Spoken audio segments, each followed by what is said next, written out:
Veterinarian's Hospital, the continuing story of a quack who's gone to the dog. Okay, where's the first patient, Nurse Janice? Here he is, Dr. Bob. Little Robin. Oh, that doesn't look like a robin. It looks like a little toad. I'm not a toad. I'm a frog. My name is Robin. Robin? That's a dumb name for a frog. Yeah, wait till I tell my Uncle Kermit. Oh, yeah, Kermit. I forgot about him. Dumb names must run in the family. Quick, Dr. Bob, or your name will be Mud. Oh, sorry, I forgot about you and the frog. That's all right.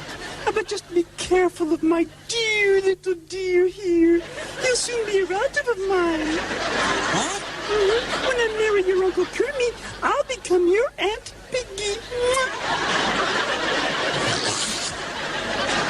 Why, you... Oh, wait. I can't let you harm the patient. I'm a doctor. That's my job. Со мной все в порядке. Я здесь совершенно случайно. Еще не вечер.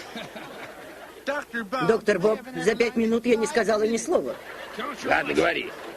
Так, я красивая. По-твоему. Так все считают. Ничего не понимаю. Я могу идти? Сначала кое-что скажу. Вот и подошел к концу очередной репортаж из ветеринарной лечебницы. На следующей неделе вы услышите, как Робин скажет: «Мисс Пигги, мне больно!» Говори. «Дядя, тетя!»